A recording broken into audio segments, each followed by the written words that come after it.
The gilded lily had wilted, its once pristine petals now a heap of trash on the floor of a Brooklyn Park courtroom.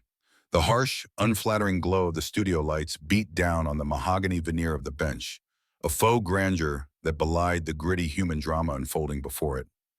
Walter Abernathy, a man whose spine had been straightened by a lifetime of honest work and a deep-seated belief in mutual respect, stood with his hands clenched around a thick manila folder.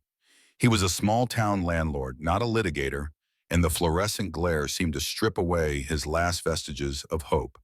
Opposite him, behind the podium for the defense, stood Ms. Warburg, her posture a defiant slump, a worn denim jacket draped over her shoulders like a shield against the world's judgment. "You're a slumlord. That's what you are," Ms. Warburg hissed, her voice low enough to be a secret, yet carrying the cutting edge of a razor. Judge Judith Sheindlin, a diminutive woman with the gravitas of a battleship, didn't even glance at her. Her gaze was fixed on Walter Abernathy, her eyes scanning his face for any hint of prevarication. "So let's be clear," the judge's voice was a staccato rhythm of irrefutable logic. "The lawsuit is, you're saying so you did no work in the house." Walter swallowed hard, the muscles in his jaw working. "Your Honor, that's a lie. I poured money into that place. New furnace, fresh paint on the trim. I even went in and replaced the old linoleum in the kitchen myself. I gave her a spotless, fully functional home." "At some point you say you were notified," Judge Judy continued, her words cutting off Walter's defense. Her focus remained on the timeline, the cold hard facts. "And you must have reports to show me that there was stuff going on in the house that caused your neighbors to call the police. And the police came. There was domestic violence." The last two words hung in the air, heavy with unspoken weight, a stark contrast to the sterile environment of the courtroom. For Walter, those words weren't just abstract legal terms. They were a soundtrack to the decay of his property and his peace of mind. The notification had come as a voicemail, muffled and frantic, from a neighbor named Mrs. Peterson. Her quavering voice, a mix of concern and terror, had painted a picture that was nothing short of a nightmare. Mrs. Peterson, a woman who lived her days in quiet solitude, tending to her manicured rose bushes and the small garden gnomes that stood sentinel on her porch, had heard it all. The screams, the shattering glass, the thudding thumps that shook the very foundation of Miss Warburg's house, a sound she described as a series of small earthquakes. Mrs. Peterson had been the first to call 911, her hands shaking as she relayed the horrifying scene to the dispatcher. "They're screaming, a man shouting, 'It sounds like he's going to hurt her,'" she'd cried, her voice a thin thread of panic.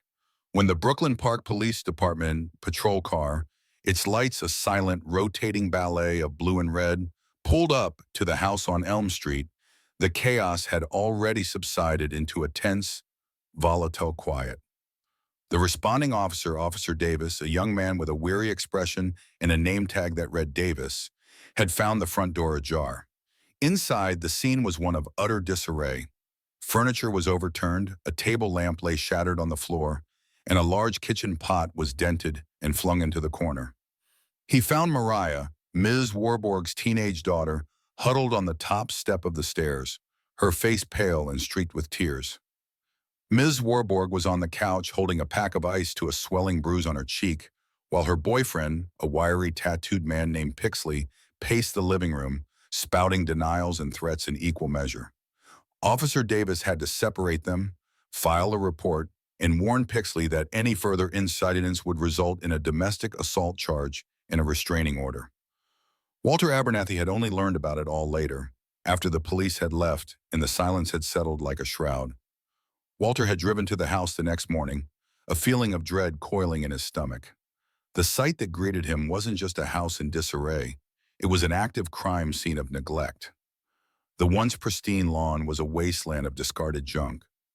A battered Chrysler minivan was parked on the grass, its tires flat and its windows shattered, while a half-dismantled sedan, its hood propped open like a gaping maw, sat behind it. The front porch, a space he had meticulously repainted just a year prior, was now cluttered with overflowing garbage bags, torn cardboard boxes, and a busted vacuum cleaner. A sour, almost palpable stench hung in the air, a mix of old food, mold, and stale cigarette smoke. When you finally heard about it, Judge Judy's voice pulled Walter back to the courtroom, the present tense, the cold hard facts. You went and you found that the whole property looked like a trash house. That's exactly right, Your Honor, Walter said, his voice regaining some of its strength. It was unbelievable. I had pictures. I took them with my phone. The yard, the yard was a junkyard, and I had been to the house just 3 months before, and it was fine. Messy maybe, but fine. Ms. Warburg scoffed, her eyes darting to the side. He's exaggerating. It was just a little cluttered. She had vehicles parked in the front, Walter pressed on, his eyes locked on Judge Judy's. She had a trailer in the backyard where some other people were living. A collective murmur rippled through the courtroom's gallery. The idea of a trailer in a suburban backyard was an affront to the carefully constructed order of things. Correct. Judge Judy's gaze turned to Ms. Warburg, her eyes narrowed. What kind of trailer? Ms. Warburg stammered, caught off guard. I wasn't there when the trailer was there. Walter shook his head, a mixture of frustration and disbelief clouding his face. Your Honor, she's lying. The police report confirms it was there. The neighbors' statements confirm it. Well, how do you know there was a trailer there? Judge Judy asked Ms. Warburg again, her tone an unyielding demand for a direct answer. Because of his paperwork, Ms. Warburg replied, her voice a thin thread. It was there at one point in time, but... So there was a trailer, Judge Judy stated, cutting her off, the verdict already forming in her mind. Oh, and let's get it straight. Yes, there was a trailer, Ms. Warburg conceded, her voice barely a whisper. The carefully constructed wall of her defense was beginning to crumble. 'Cause either he has pictures, the judge prompted, her eyes flicking to Walter's manila folder. Yes, Walter affirmed, his hand tightening around the folder's edge. He unzipped it and pulled out a stack of glossy, full-color photos, each one a damning piece of evidence. There was a trailer.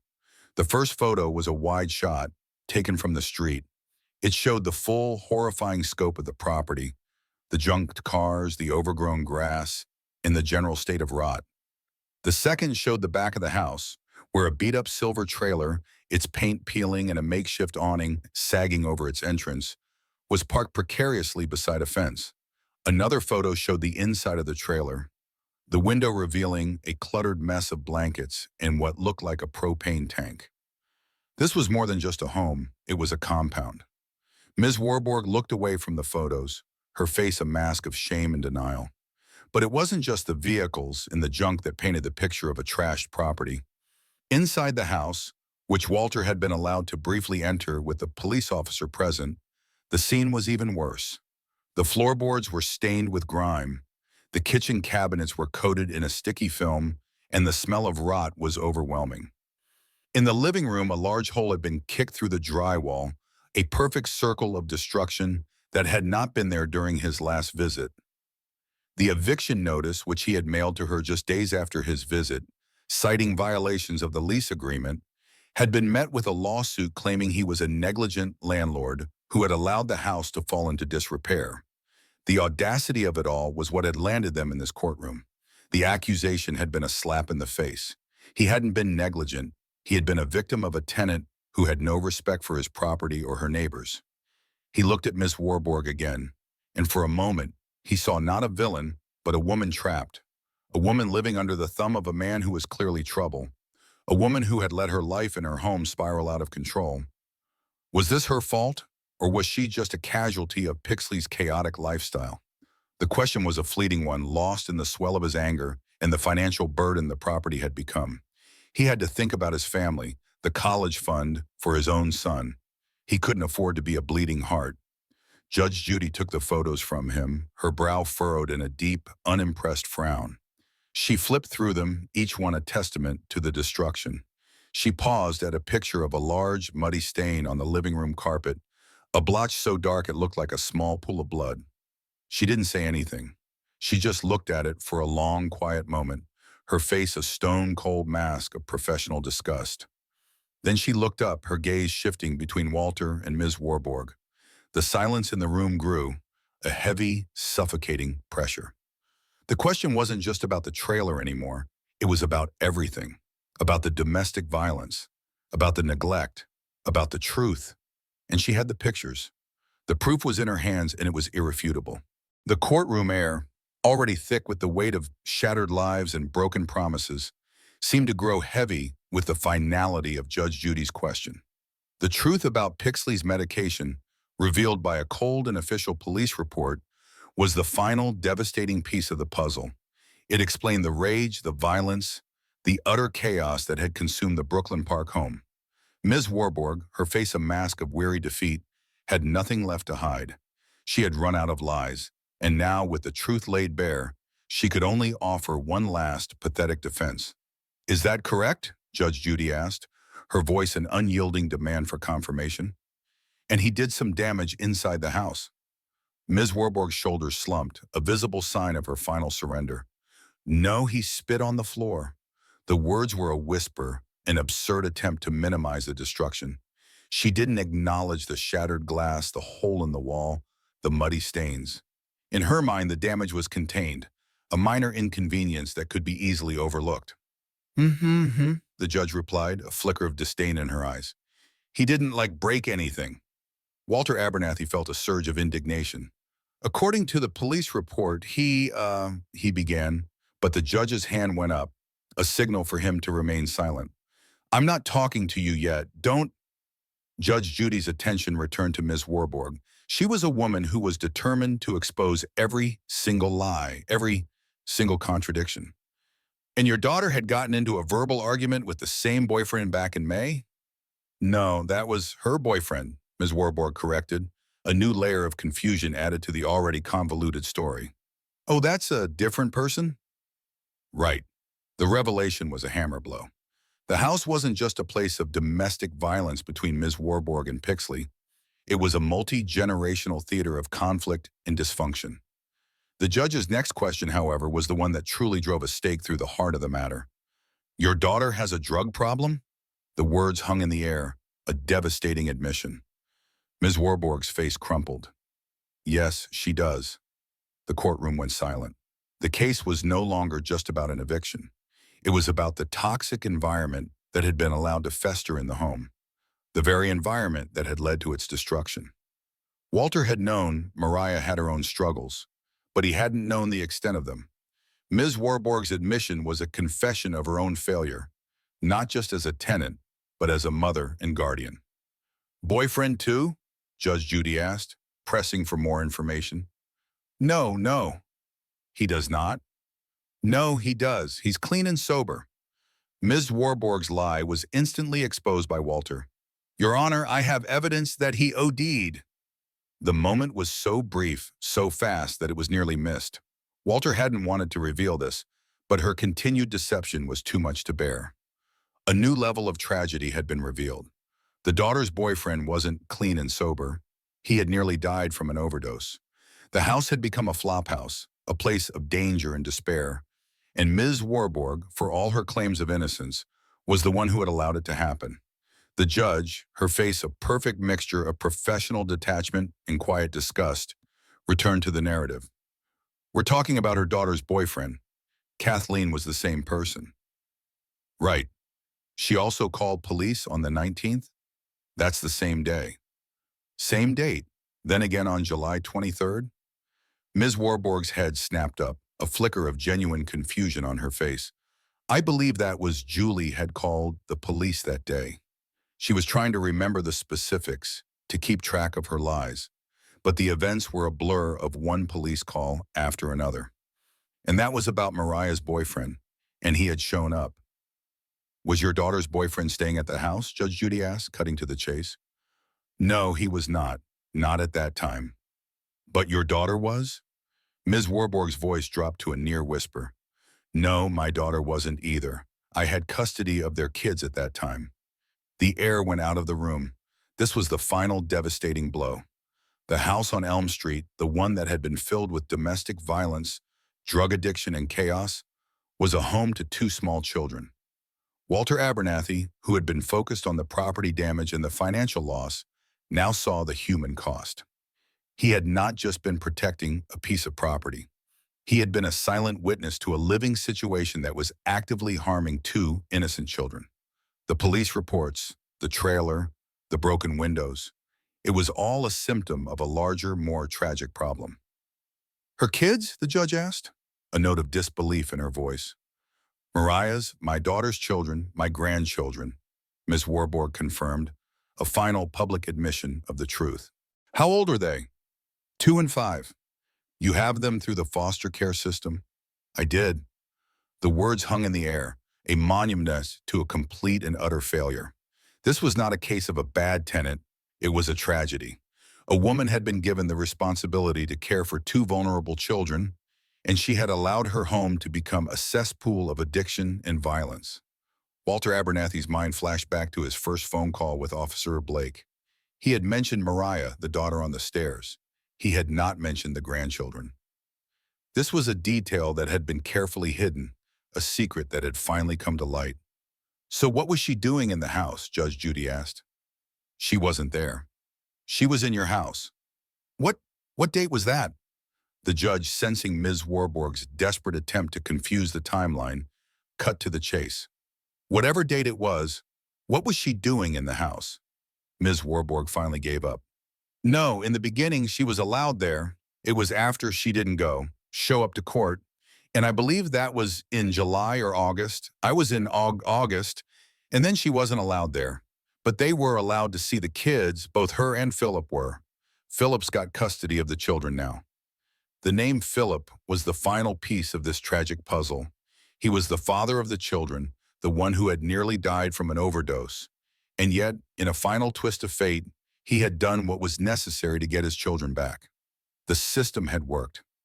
A life of chaos had been replaced with one of order. The 2 and 5-year-olds were no longer living in a house of dysfunction.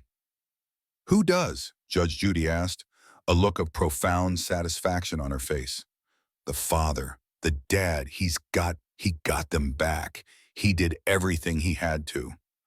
The revelation of the children, the drug addiction, the multiple boyfriends, and the loss of custody was the final blow. The house on Elm Street wasn't just a junkyard with a trailer. It was a home that had been consumed by a family's long, heartbreaking struggle. Judge Judy, the arbiter of justice, now had everything she needed. She had the police reports, the evidence, and the heartbreaking truth. She turned her attention to the final remaining witnesses from the police report. Who's Renee Curtis? Ms. Warburg, her voice hollow, answered automatically.